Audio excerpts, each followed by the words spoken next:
Hello everyone, welcome to A Clear Perspective. I'm Serene. Recently, a few of the stories related to COVID received a lot of attention, especially news that Peter Daszak got recused from the Lancet. Also, as the vaccination rate increased, many countries started to relax their restrictions.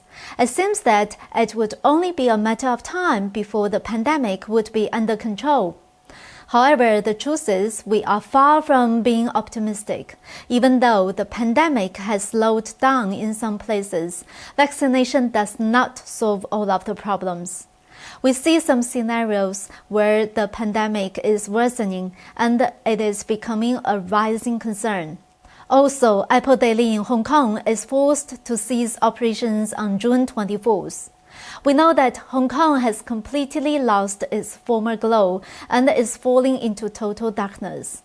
What happened to the Apple Daily was unavoidable as part of the decline of Hong Kong. But today, I'd like to talk about the crackdown on the Apple Daily from a different angle. The CCP definitely had aggressive intentions towards the Apple Daily, but the aggression may not just end there. Let's start with Peter Daszak, an old friend of virologist Serene Lai from the Wuhan lab. On June 22nd, the leading British medical journal, The Lancet, updated the COVID commissioner profiles and released a statement saying, "The Lancet COVID-19 Commission will carefully scrutinize the origin of the SARS-CoV-2 virus in advance of its final report. The Commission's technical work will be conducted by independent experts who were not directly involved in U.S.-China research activities that are under scrutiny." Dr. Peter Daszak has recused himself from the Commission's work on the origins of the virus. The word recused itself is a bit vague, isn't it? Did he recuse himself out of professional ethics, or was he removed by the rest of the commissioners? As we all know, The Lancet published an open letter last year signed by 27 scientists, claiming that the lab theory was a conspiracy.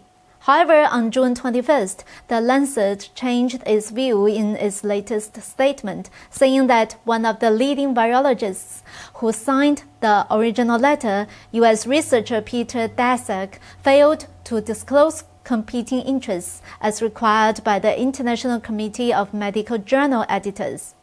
Daszak promptly submitted a statement in his defense, claiming he was solely in the form of salary from EcoHealth Alliance. But the next day, he changed his attitude and recused himself. Many reported that he was removed, and I agree. The Lancet's change of attitude is a significant event. As we all know, the joint open letter manipulated by Peter Daszak played an important role in labeling the lab-made virus as a conspiracy theory. Now The Lancet cut ties with Daszak and sent a clear signal of implicit denial of the previous open letter signed by 27 people. They readjusted their position to treat the lab theory and the natural evolution as equally unproven. Daszak is in a similar situation with Serene Lai. More and more evidence proves that he lied.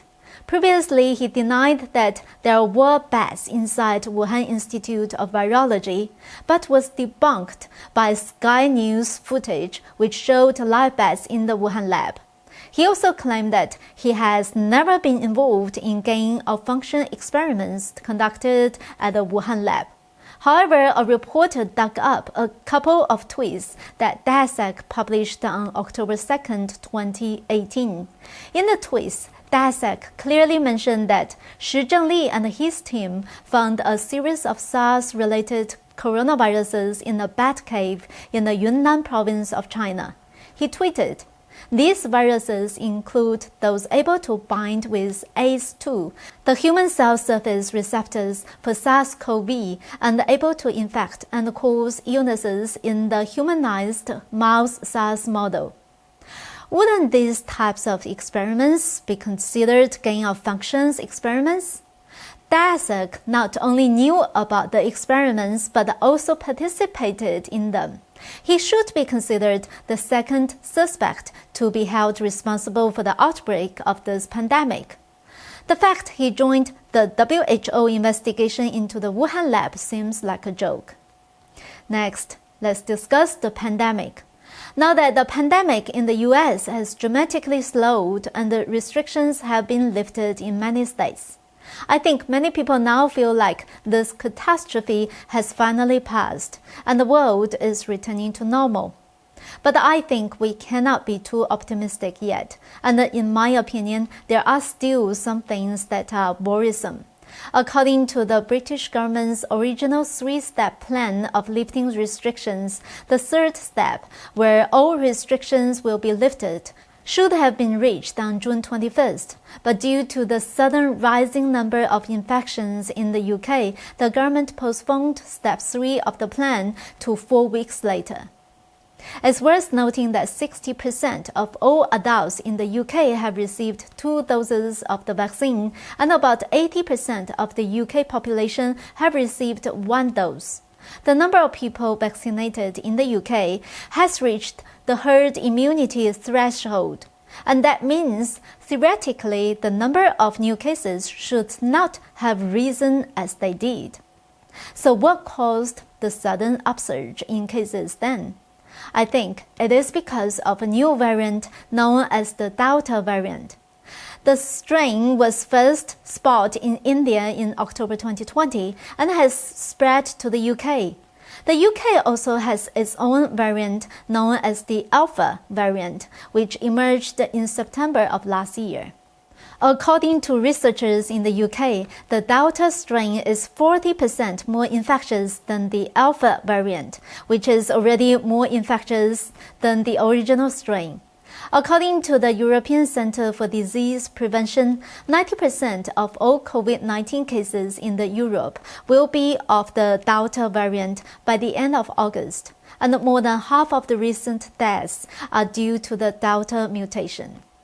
Let's now go over Hong Kong, a topic we haven't touched in a while. After media mogul Jimmy Lai and many journalists were arrested, all of his assets were frozen, including his shares in Next Digital Limited. The Hong Kong-based Next Digital Media announced on Wednesday that the Apple Daily newspaper will come to an end on Thursday. After the last newspaper publication, the digital platform will also cease operations on the same day. Furthermore, the editorial writer for Apple Daily was also arrested on Wednesday morning. This is a significant moment in the history of Hong Kong, as freedom of speech and freedom of the press are no longer available. Because of this, I believe Hong Kong might soon also be surrounded by an internet firewall just like China. There is another piece of important news I want to share with everyone, which occurred on Wednesday. Tang Yingjie, a 23-year-old cook, rode his motorcycle through a Hong Kong neighborhood, flying a flag that read, "Liberate Hong Kong, Revolution of Our Times." He collided into several police officers that were trying to stop him. The new national security law had been implemented only hours before this incident. Mr. Tang was the first person to stand trial due to the new law. Hong Kong's first national security trial began without a jury. This was the first time in Hong Kong's 176-year-old common law system where there wasn't a jury. This incident, along with the closure of Apple Daily, marks the end of democracy in Hong Kong. The trials in Hong Kong are now the same as China, as they do not require a jury. The end of freedom of speech and the end of judicial independence marks the end of Hong Kong's one country, two systems. Thus marks one of the darkest days in Hong Kong history, and it seems to be related to the recent G7, NATO, and the EU-US summits. In the summit communiques, there have been unprecedented statements denouncing actions by the CCP in regards to Hong Kong, Xinjiang, and the Taiwan Strait. At the time, the CCP only verbally objected to the statements. But it doesn't seem like a coincidence that the CCP would suddenly start taking action in both judicial fields and speech. It is more likely a careful political arrangement. After all, the CCP deliberately ended the one country, two systems before the 1st of July, the anniversary of the CCP. This marks a great political achievement for Xi Jinping. The fact that the pearl of the Orient is no longer shining is a huge loss to the rest of the free world. But in the CCP's logic, it is a major political achievement. A long-standing anti-communist frontline bastion has been eliminated, leaving Taiwan as the only target on its totalitarianism map. On the other hand, this is also a test for the series of communiques like the G7. The G7 countries have all taken a stand in support for human rights in Hong Kong in the recent summits. What will they do when the CCP immediately suppresses human rights in Hong Kong? From another perspective, the Chinese Communist Party wants to test how firm the current anti-communist alliance is and whether it was all just empty talks or if they dare to take real action. They also want to see if there are any inconsistencies or cracks within the anti-communism coalition that would allow China to break through the coalition. This is the ultimate goal of the CCP. Lastly, we would like to remind our viewers again that our platform may be restricted on social media. We would like to recommend the YouMaker platform to everyone. Our videos are available on YouMaker. Please subscribe and we hope to see you there. Thank you for watching. We'll see you next time.